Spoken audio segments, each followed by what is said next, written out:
লাকাল হামদু ইয়া রব কামা ইয়ামবাগি লিজালালি ওয়াজহিকা ওয়া আযীমি সুলতানিক আসসালাতু ওয়াসসালামু আলা রাসূলিল্লাহ। আল্লাহ তাআলা বলছেন যে লাকাদ কানা লাকুম ফি রাসূলিল্লাহি উসওয়াতুন হাসানাহ, তোমাদের জন্য নবীর জীবনে রয়েছে উত্তম আদর্শ। এই আদর্শ কতটা ব্যাপক, কতটা বাস্তব, কতটা জীবনের সাথে খাপ খেয়ে যায়, তা হচ্ছে ওই মানুষেরাই উপলব্ধি করতে পারেন যারা সিনসিয়ারিটির সাথে নবীর জীবনকে জানেন এবং মানেন। আল্লাহ রসুলের সাহাবী যারা ছিলেন তারা জীবনের সবটুকু দিয়ে নবী সাল্লাল্লাহু আলাইহি ওয়াসাল্লামকে ভালোবাসতেন, অনুসরণ করার চেষ্টা করতেন। আব্দুল্লাহ ইবনে ওমর রাদিয়াল্লাহু তাআলা আনহু নবী সাল্লাল্লাহু আলাইহি ওয়াসাল্লামের বাহন, তখন তো প্রাইভেট কার ছিল না, উট, গাধা, তারপরে যে প্রাণীর ওপর দিয়ে তিনি চড়তেন, এই পশুটি যেখানে যেখানে পা ফেলে যেত, আব্দুল্লাহ ইবনে ওমর রাদিয়াল্লাহু তাআলা আনহু তার যে বাহনে তিনি আরোহণ করতেন সেখানে সেখানে পা ফেলে দিয়ে চলতেন। মানুষেরা বলতো যে নবীকে অনুসরণ করার মানে তো এই নয়। তিনি বলতেন যে আমি জানি যে ইন কুনতুম তুহিব্বুনাল্লাহা ফাত্তাবিউনি, যদি তোমরা আল্লাহকে ভালোবাসতে চাও তাহলে আমাকে অনুসরণ করো। জানি যে অনুসরণের মানে এই না যে উটের পদচিহ্ন ধরে ধরে আমার উটকেও চালাতে হবে, কিন্তু তাদের ভালোবাসাটা ছিল এরকম যে তারা নবীজি যেমন চাইতেন তেমনভাবে তাদের জীবনকে গড়তেন। এটি যেমন পরিবারের মধ্যে ছিল, এটি তেমন তাদের জীবনের সাথে ছিল। আবু বকর রাদিয়াল্লাহু তাআলা আনহু খলিফাতুর রাসূল, ওমর রাদিয়াল্লাহু তাআলা আনহু হচ্ছেন চিফ জাস্টিস। উনি 1 বছর পার হওয়ার পরে আবু বকর রাদিয়াল্লাহু তাআলা আনহুর কাছে এসে বললেন যে হে খলিফাতুর রাসূল, 1টা বছর পার হয়ে গেল, আমার কাছে 2 জন মানুষ এমন আসলো না যে একজন আরেকজনের বিপক্ষে সাক্ষী দিচ্ছে, অর্থাৎ মামলা করেছে। ঐতিহাসিকরা লিখছেন যে ফামাকাসা আমান কামিলান ওয়ালাম ইয়াখতাসিম ইলাইহি ইসনান, 1 বছর পার হয়ে গেল অথচ 2 জন ব্যক্তি এমন আসলো না। তো আমাকে শুধু বসিয়ে বসিয়ে বাইতুল মাল থেকে বেতন দেওয়ার কি দরকার? চিফ জাস্টিসের পদটা আপনি বিলুপ্ত ঘোষণা করেন। আবু বকর রাদিয়াল্লাহু তাআলা আনহু বললেন যে ওমর, 2 জন মানুষ আসলো না একজন আরেকজনের বিপক্ষে সাক্ষী নিয়ে, এমনটি কেন হলো? তোমার কি ধারণা? ওমর রাদিয়াল্লাহু তাআলা আনহু বললেন যে আমার কাছে কয়েকটি কারণ ধরা পড়েছে। তার 1 নাম্বার হচ্ছে আদ-দীনুহুমুন নাসিহা, তাদের জীবন আদর্শ, তাদের দিন হচ্ছে নাসিহা, অর্থাৎ একজন আরেকজনের কল্যাণ কামনা করে।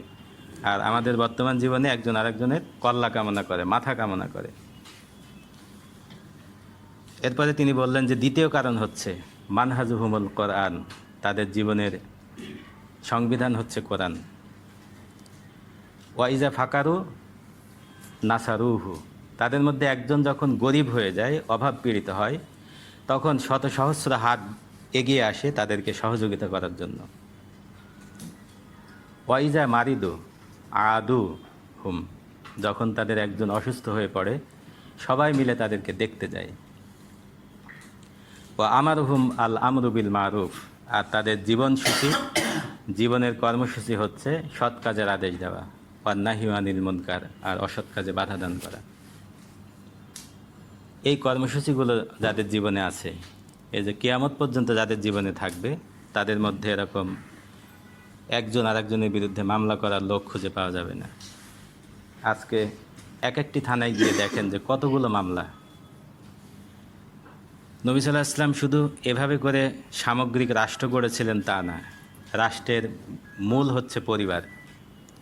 পরিবারকে তিনি গড়েছিলেন এমনভাবে দয়া, মায়া, ভালোবাসা দিয়ে, যার প্রতিটি পদক্ষেপ আমাদের জন্য অনুসরণীয়।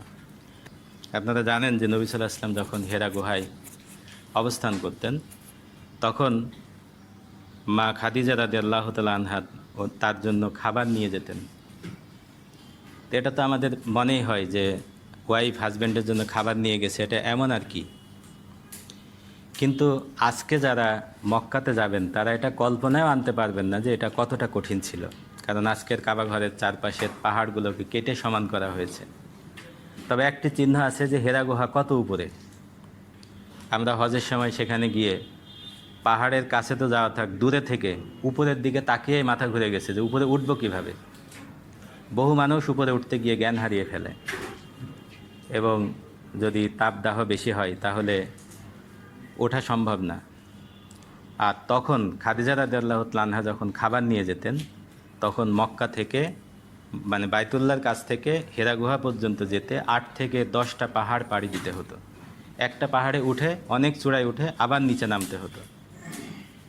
এবং এটা আমাদের দৃষ্টিতে, আমরা যে এই সমতল ভূমির মানুষ, আমাদের কাছে কোনো নারীত্ব দূরে থাক, বীর পুরুষের পক্ষেও অসম্ভব। তিনি খাবার নিয়ে যেতেন এবং কাজটি এমন ছিল যে আল্লাহ তাআলা খাদিজা রাদিয়াল্লাহু তাআলা আনহার জন্য সালাম পাঠিয়েছিলেন। একদিন তিনি যখন খাবার নিয়ে যাচ্ছেন, হেরা গুহায় উঠবেন, চূড়ায় পৌঁছাবেন, এ সময় জিবরিল আমিন এসে নবী সাল্লাল্লাহু আলাইহি ওয়াসাল্লামকে বললেন যে ইয়া রাসূলুল্লাহ, আপনার কাছে খাদিজা আসতেছে। তার হাতে একটা কন্টেইনার আছে, পুটলি আছে, যার ভিতরে আপনার জন্য খাবার আছে, তরকারি আছে। তো সে এত কষ্ট করে আসছে, আল্লাহ তাআলা খুশি হয়ে গেছেন, আল্লাহ তাআলা তাকে সালাম জানিয়েছেন। তার অন্যতম স্ত্রী সাফিয়া রাদিয়াল্লাহু তাআলা আনহা, তিনি মানে তার পারিবারিক আচরণগুলো বলতেছি যে তিনি বেটে ছিলেন, উঠতে পারতেন না।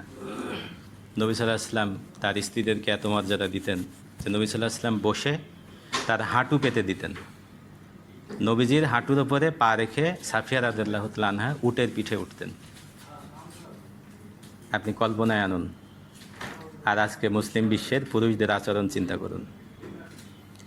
একটি যাত্রায়, একটা হজ যাত্রায় সাফিয়া রাদিয়াল্লাহু তাআলা আনহার উট দুর্বল ছিল, বসে পড়ল, তিনি কাঁদছিলেন। তিনি বললেন যে নবী সাল্লাল্লাহু আলাইহি ওয়াসাল্লাম এসে নবী সাল্লাল্লাহু আলাইহি ওয়াসাল্লামের জামার হাতা দিয়ে তার চোখের পানি মুছে দিলেন। নবী সাল্লাল্লাহু আলাইহি ওয়াসাল্লাম যখন অসুস্থ, তখন সাফিয়া রাদিয়াল্লাহু তাআলা আনহা বলতেছিলেন যে হে আল্লাহ, আল্লাহ রসুলের জায়গায় যদি আমি হতাম বা আল্লাহ রসুলের কষ্টটা যদি আমার উপর হতো তাহলে ভালো হতো। নবী সাল্লাল্লাহু আলাইহি ওয়াসাল্লামের অন্যান্য স্ত্রীরা সেখানে উপস্থিত ছিলেন, তারা মুখ টিপে হাসলেন, মানে বিদ্রূপের হাসি হাসলেন। নবী সাল্লাল্লাহু আলাইহি ওয়াসাল্লাম এটি দেখে ফেললেন, দেখে ফেলে বললেন যে তোমরা সাফিয়াকে দেখে তোমরা তোমাদের মুখ ধুয়ে ফেলো। তো সবাই মুখ চাওয়াচাওয়ি করছে যে মুখ ধুতে হবে কেন। নবী সাল্লাল্লাহু আলাইহি ওয়াসাল্লাম বললেন যে সাফিয়া যে কথাটি বলেছে সেটা আমার জন্য সঠিক কথা, তার মনের কথা বলেছে। তোমরা যে তাকে বিদ্রূপ করলে, এই বিদ্রূপ করাটা বড় অন্যায়, তোমরা তোমাদের মুখ ধুয়ে ফেলো। অর্থাৎ তোমরা যে মুখ দিয়ে তাকে বিদ্রূপ করেছো সেই মুখটা দুর্গন্ধ হয়ে গেছে। এই আচরণগুলো আপনি চিন্তা করুন। পারিবারিক জীবনকে সুগঠিত করলেই ওরকম সুগঠিত সমাজ তৈরি হয়। নবী সাল্লাল্লাহু আলাইহি ওয়াসাল্লাম দোয়া করতেন প্রায়ই যে হে আল্লাহ, হাসরের ময়দানের কঠিন সময়ে আমি যেন আমার খাদিজাকে না হারিয়ে ফেলি।